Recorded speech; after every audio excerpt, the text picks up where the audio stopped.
The most common methods of voter suppression tend to be things like voter ID laws, voter registration restrictions, voter purges, felony disenfranchisement, and gerrymandering. Now, obviously, gerrymandering, that is a bit longer term of a fix to fight back against that.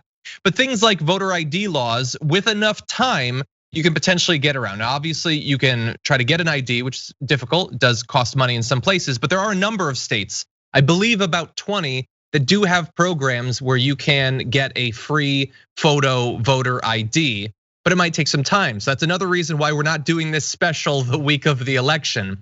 If you are in a state that requires voter ID, and many do, you might wanna look to see if a program like that is available. And if not, if it is possible to get some form of photo ID other than that. So that's one way to get around it. But I wanted to give the guys a chance to talk about this. How stark is the situation for the American voter in terms of access to the vote? Well, look, I'll make two quick comments. The Republicans get a twofer when they overturn ballot measures or portions of ballot measures that are trying to support democracy. So, for example, in Florida, they passed this great ballot measure to give people who had been in prison the right to vote back, because they've served their time and they're done with it.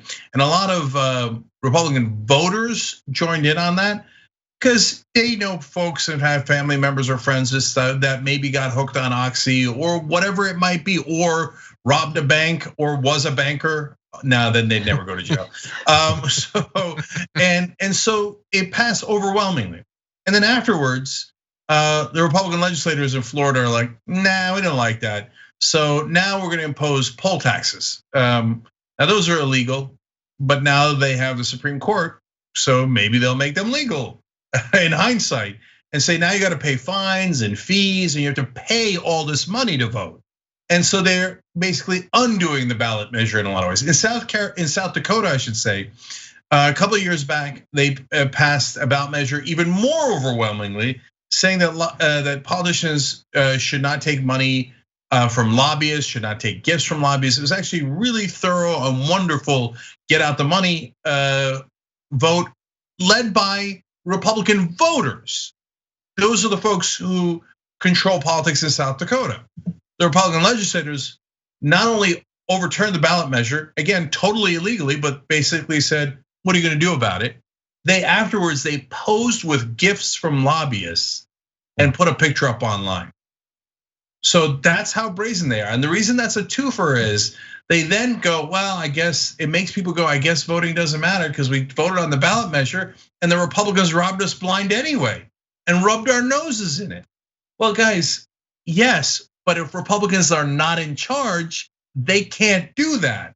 And the way to get them to not be in charge is by voting. Speaking of that, what's going on in Florida with the fines and fees, my favorite politician, tongue in cheek, Mike Bloomberg is doing something good about that.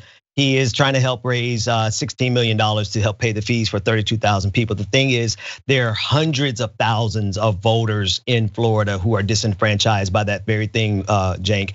And the fact that Michael Bloomberg could actually just pay it off by himself and not have to raise it, but that's an entirely different conversation. But whenever I think about voter suppression, the first thing that always comes to mind is the House Speaker from Pennsylvania, Mike Turzai, who said years ago during the Mitt Romney race that voter ID, the express reason was it's going to help Mitt Romney win Pennsylvania. So I guess what year was that? 2012. I'm losing track of time here. But he made that confession, and of course he got in trouble because he made that confession. But he's really only the first Republican to speak as clearly about what the purpose for all of these voter ID laws is. It is a pure power politics play to disenfranchise as many voters as they can, particularly minority voters or impoverished voters, and give Republicans an advantage, and he said as much on film. Exactly, and so many of these different issues that stop people from voting are their state level. And it's just a reminder that while obviously we have to win the presidency and all of that, all these races are important. And look, we talk more about non-federal elections than the vast majority of media, but We also focus on Senate and congressional candidates, but we have got to get good people at the state level to take over these legislatures, fight back against the gerrymandering and other voter laws like that. It has a huge set of consequences. But I did want to tell you about another one of those forms of suppression that we talked about, one of the common ones. We gave you a little bit of information about how to deal with the voter ID laws, and there are programs. Voter registration restrictions can be rough, and it's not always the Republicans that do it. Take a look at New York and the Democratic Party.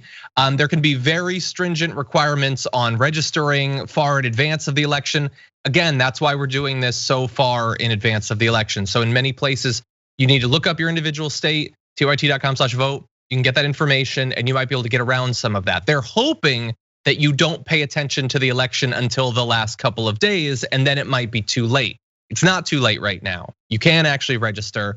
Beyond that, I did want to mention that one of the sort of commonalities across basically all these forms of voter suppression, they're designed to stop a lot of people, a lot of types of people from voting. But there's one above all others, perhaps, and that is Black Americans. I mean, these are basically all designed, some explicitly, some less so, to do that. We got some information for you. 70% of Georgia voters purged in 2018 were Black. Across the country, 1 in 13 Black Americans can't vote because of laws stopping them from doing so. And Florida is discovering that even when you go to the insane lengths of passing a ballot initiative, that can't necessarily be enough to get those rights back. 1/3 of voters who have a disability report difficulty voting. Only 40% of polling places fully accommodate people with disabilities, despite the fact that some of that federal legislation was passed decades ago. And across the country, counties with larger minority populations have fewer polling sites and poll workers per voter, leading to long lines, obviously. Now, mail-in voting can help to get around some of those problems. But we have seen, even in the 2018 election, a little bit in advance of the election, they will come in and they will start pulling polling places out. And what do you know, when the analysis is done, it's almost universally in areas with fewer white voters. But John, to be fair, Georgia is 70% Black, right? That's why I don't think so. No, oh, don't believe so. But it yeah, must no. have been a wild coincidence that Republicans wound up purging 70% Black voters. I'm sure that it's got nothing to do with the fact that Blacks overwhelmingly vote Democratic and that Republicans are racist. Probably total coincidence. Probably. Well, I mean, you took both of my points, Cenk, but let me just double down on that, right? Because the fact of the matter is this: is the Republicans would rather go through all the extraordinary lengths of trying to disenfranchise us than to just not be racist. Because the fact is that a lot of Black Americans are conservative because of overwhelmingly religious community and all those things we can argue about, that I argue about with them on a regular basis. But the fact that the Republican Party is so drenched with white supremacy, the legacy of the Confederacy, they don't want to let that go. And so what do they have to do? They have to disenfranchise us. I think I mentioned on the show before that I was purged in Florida back in around 2004 for literally no reason that they could give me that was a valid reason. And so my thing was that year is I organized about 100 people to go and vote on my behalf, but everybody's not going to do that. And so they know it is a very effective strategy to just purge us. Yeah, so two things off of that, Ben. So first off, in some ways, maybe I should have been purged in Florida in 2000 when I voted there, because I voted for John McCain in the primaries back when that was the last Republican I ever voted for.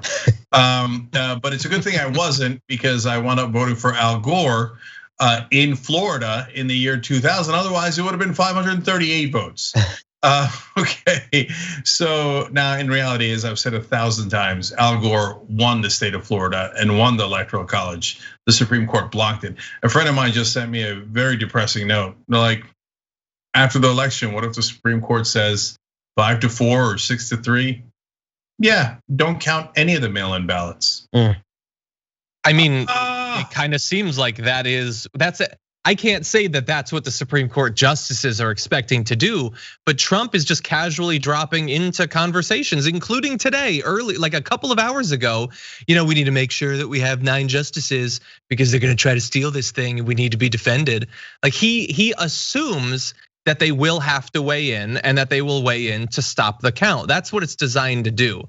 He knows that he's convinced as few of his supporters as possible to vote by mail. I saw a chart showing from May to August the drop in Republicans intending to vote by mail. It used to be not that dissimilar from Democrats actually, but he was very successful in driving them away from doing that, which might end up being a horrible strategy. But assuming that they do turn out disproportionately compared to Democrats on the day of, and he looks like he's winning, he's not gonna let a little thing like tens of millions of ballots needing a day or two to count stop him from claiming victory. And the Democrats, I hope, are planning for a fight. They cannot allow this to be Florida again. But unfortunately, is Joe Biden really gonna fight that? Is Nancy Pelosi really gonna fight that? Chuck Schumer? These are exactly the people you would not want on the front lines if that fight happens. Yeah, but guys, look, I hate the idea and I hope it doesn't happen. But if there will be violence, and so I don't want it to happen. Let me be super clear about that. But if they just say, we're just not counting all your votes, we're not going to count millions of mail-in ballot votes. Yeah, I'm sure that Biden and Pelosi would surrender after pretending to fight. But a lot of Democrats will not surrender. And if the Supreme Court steals it in that way, they've got to realize they're inviting civil war. So I'm not looking forward to it. I hate the idea. I hope it doesn't happen. But there's only so much people will take. So you're gonna count, they're gonna count those mail-in ballots. If they don't, there's going to be earthquake-sized trouble in this country, like unreal trouble in this country. They'll have torn it completely apart. So, but Trump apparently thinks, I don't know if I could trust John Roberts to be a criminal, but I think the other 4 right-wing justices will steal anything. And so I just got to get one more criminal on the court, and then maybe we could steal this thing. And so, but don't leave it to chance. The closer the election appears to be, the more likely it is that they'll steal it, and the more likely it is that the Democrats will surrender. So it sucks that in a democracy, you should be able to just win by 1 vote. But in this case, we have to blow them out. If we don't blow them out, they're gonna do every dirty trick in the book, and the Democrats suck at fighting for us. So that's the reality of it. And I just gotta say real quick, Ben made such a great point. A very healthy percentage of African Americans are conservative because they're human beings. Same goes for Latinos, the same goes for Asians, etc. If the Republican Party wasn't so wedded to racism, they'd actually be in great shape. They'd have these really strong legislators who kick Democratic politicians' asses all the time, and they'd get a much bigger percentage of African American and Latino and Asian votes, and then they'd be gold. But even the allure of power cannot overcome their racism, and that's amazing. The allure of power can't even overcome their racism. The other thing that John, did you just make a verb out of Florida? I had to just double back. You said they got Florida'd. We don't. I'm worried about it. I think like with RBG and fill in the seat, if they can get away with it, they will do it. Why? Like, do we think that Brett Kavanaugh is gonna have an issue with stealing this thing? Like, I just am extremely worried about that. Yeah, I don't even think John Roberts is going to have a problem fulfilling his role. I think at the end of the day, he may have sided with the liberal justices on a couple of key pieces of legislation or court cases in front of him rather. But I think that he is going to stick with the conservative orthodoxy, just like Mitt Romney.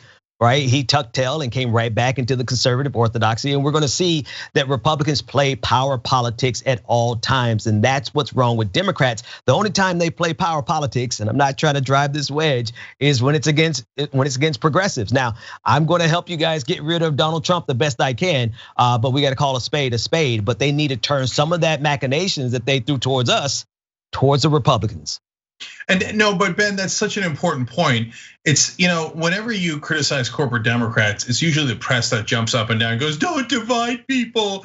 You should tell them, you should lie to people and tell them how great corporate Democrats are. No deal, okay? So they don't have to be great for you to vote for the non-fascists. It's not that complicated. But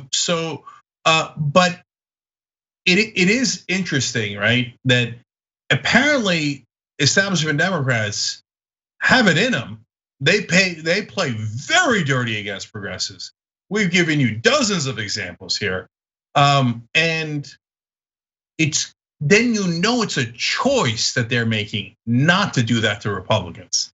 And men, I mean, of all the things that bother me, that's near the top. That they feel a kinship with these bastard Republicans more than they do with progressives who they're supposed to be ideologically aligned with. It's all the money. It's always the money. So look, again, we're principled. TYT.com/vote. Okay, do it now. Preserve democracy. Live to fight another day. And then you know what you do? You actually fight another day. You don't go home. You gear up for 2020 and primary the living hell out of those corporate Democrats and let them cry about it. And let the media cry about it, how their poor buddies like Elliot Engel and Lacey Clay are getting primaried. Oh no, what's gonna happen to Joe Crowley? He's gonna be a rich lobbyist. That's what was gonna happen to Joe Crowley. We all knew it, and that's exactly what happened after AOC beat him. Thanks for watching the Young Turks. We really appreciate it. Another way to show support is through YouTube memberships.